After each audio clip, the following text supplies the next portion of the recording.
Uh-oh, no hat on, I'm not wearing black. We must be ready to have a serious conversation. Well, joking aside, topic is kind of like an H.P. Lovecraft novel. It impacts everybody, it's commonplace, but we only talk about it in whispers, rumors, or among those we trust. And that topic, of course, is stress. Now, obviously, stress impacts everybody to some degree, and if you say you never get stressed out, you must be Catholic because you are a damn liar. I mean, I talk about it on the regular. For me, being stressed out is about as common as wearing the hope catcher or my rings or whatever. So why am I bringing it up now? Well, as a lot of y'all know, there have been some extenuating circumstances in my life that have changed the overall vibe of stress on me, and I've had to basically learn from the ground up how to deal with these particular circumstances that have just had me particularly just grotesquely stressed. So I figure I would pass the question off to y'all with a series of subtopics and kind of just get your gears working about this overall concept.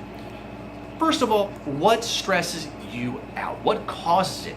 Is it big? Is it a series of small things? Is it one big thing? I mean, is it a combination of both of them? Is it external? Is it internal? Is it both? Does it build up over time? What does it for you? It sneaks up on you without even thinking about it. You could be fine, and all of a sudden you realize that, wait a second, this, and this, or, oh my God, this is waiting in the offing. What does it for you? Because analyzing what does it is the first sign for figuring out how to kind of just put it to the wayside or just shove it underfoot.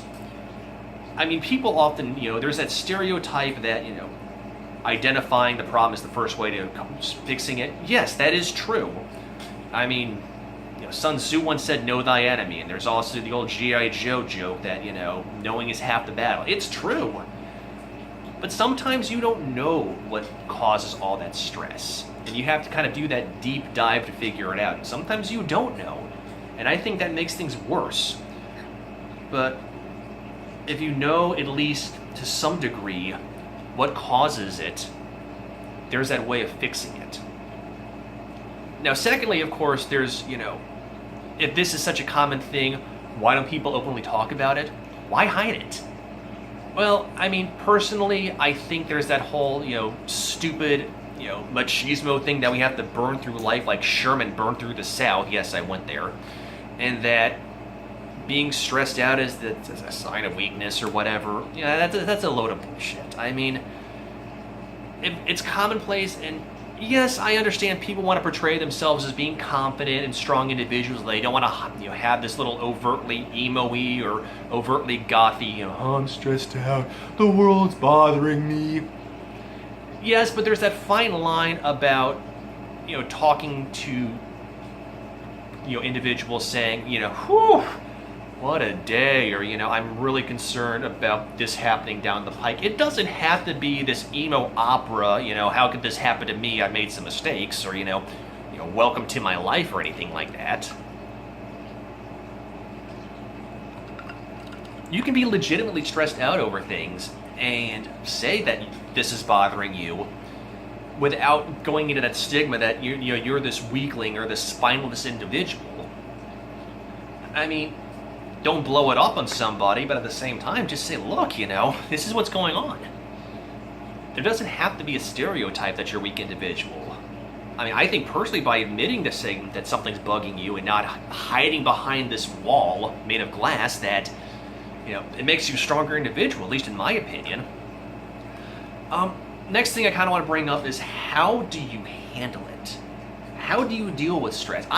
For me, once again, I'm learning back from the ground up about how I have to deal with these circumstances, because it's not just that things are no longer available to me that I can use to go for and I can use to kind of deal with it. It's because it doesn't work anymore. I used to have, outlets A, B, and C to handle, the less than, crazy situations that are currently, I'm going through. But nowadays it's like, wait, I can't do this anymore. Or it used to work for me, but now it can't. And before you say that you compartmentalize to deal with stress, that's such a throwaway and cop-out word. I think personally for me, if somebody says, oh, you gotta learn how to compartmentalize, or I compartmentalize these sort of things, I think that's just a word used if you truly don't know an answer for handling it, for dealing with it. I mean, it's about as commonplace as saying LOL or raffle, or some people don't like the word moist. Well, those words always make me cringe. Do you deal with the smaller things first? Do you deal with the larger problems first? Are you proactive to kind of just get out of your headspace? Do you work out? Do you play video games? Do you socialize with your friends? How do you deal with it? Are these little, and also another thing is, are the ways that you handle it ways to honestly kind of put the stress to bed, as it were, or is it just kind of a band-aid to stick on until you come up with a better way? Personally, the band-aids are, they're okay for the time being, but I think personally the band-aids, well, once again, they're only used in the short run, and they should be used as kind of a springboard to coming up with a long-term solution.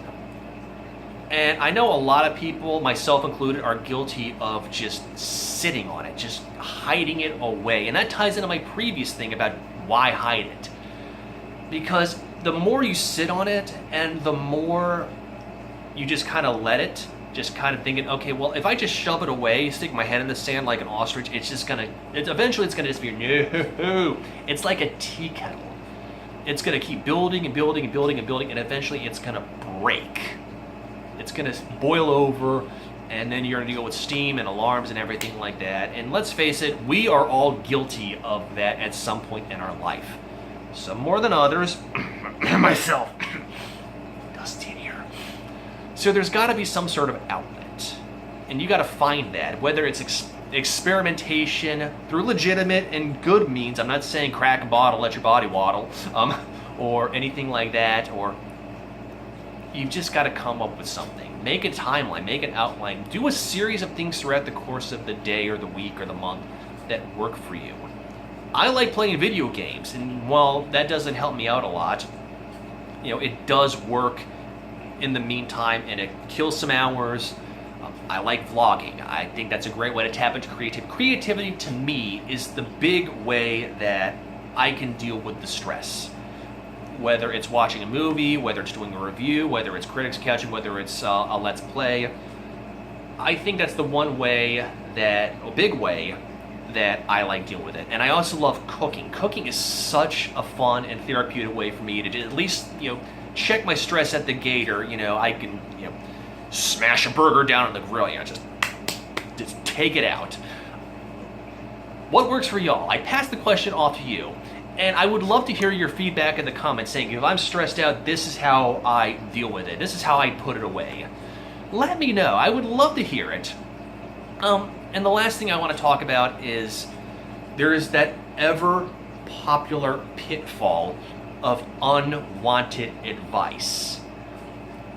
If something is bothering you and you tell somebody, whew, good Lord, this happened to me, there's that ever niggling, thing that you just want to say, well, this is what I do to deal with it. And it's uncalled for and it's unwanted. And I hate it when people offer unsolicited advice without me saying, can I, help me out with this? Help me come up with a solution.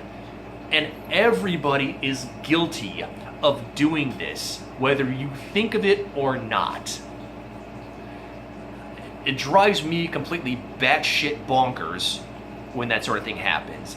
And I've had to learn to tell people in mid-conversation, I did not ask for that. I did not come to you saying I wanted your unsolicited advice about how to deal with the situation. I merely wanted to just blow off some smoke. And blowing off smoke is more than okay. Because it at least lets you clear your head a little bit and just say, okay, storm's lifted. I can kind of get some insight on your thoughts on the matter. But if you are letting things off your chest and somebody butts in and says, this is how I deal with it and this is how you should, it makes it exponentially worse. It's like a fractal. It builds and makes it. And maybe it does work for some people. I don't know anybody that, unsolicited advice works for, to me, it makes the wound fester. And for me, sometimes offering, and I'm pretty sure I'm guilty of offering unwanted advice to Harkov when he's kind of gone through some stressful times. And Harkov, I apologize if that's the case. I have learned over the years to, if I feel like I'm kind of just going down that rabbit hole, to just dial it back and go, wait, is this really what this person wants? Or do they merely want to kind of just blow some smoke? And if they want to blow some smoke, let them blow some smoke. Let them blow up a few smoke rings. Maybe offer to say, well, let's go do something together to mitigate the stress. I mean, let's go to a movie. Let's go for a run. You know, I live in Florida. It's like the land of 1,000 lakes. It's like the Minnesota of the South. You know, let's go do something. You know, would that help? Or do you just want to chill out? I mean, what is that method? There's that fine line between being a good listener and being that big, nasty guru that nobody wants to deal with. And you got to learn how to deal with that, both as the stressee and as the person they're talking to. So, once again, I pass the question off to y'all for all of these subtopics. What does it for you? What causes it? What do you handle? What is your big pet peeve when it comes to this? Not just the causes, but, you know, handling it. But the last thing I want to say, and this is just as an amateur vlogger, don't let it get the best of you. Don't sit on it. Don't let it fester. And this is the biggest pitfall for me as of recently, is I've become so withdrawn from individuals that, and this goes back into the hiding factor, not because it's a sign of weakness for me, but because I don't know how to deal with certain things. And becoming withdrawn, I'm not saying antisocial per se, but becoming withdrawn from friends and social media and people that I care about, I think it makes it worse.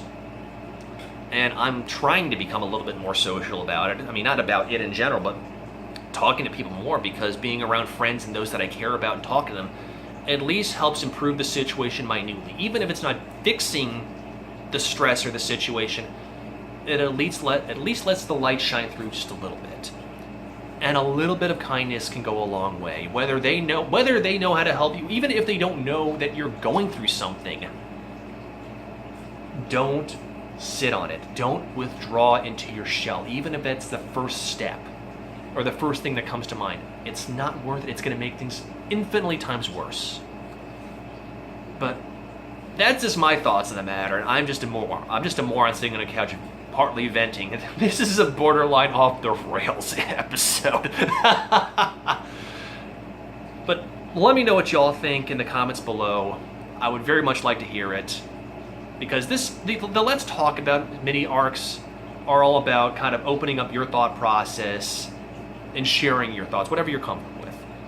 But other than that, I hope y'all have a fantastic week, and I'll catch you on the flip side, alright?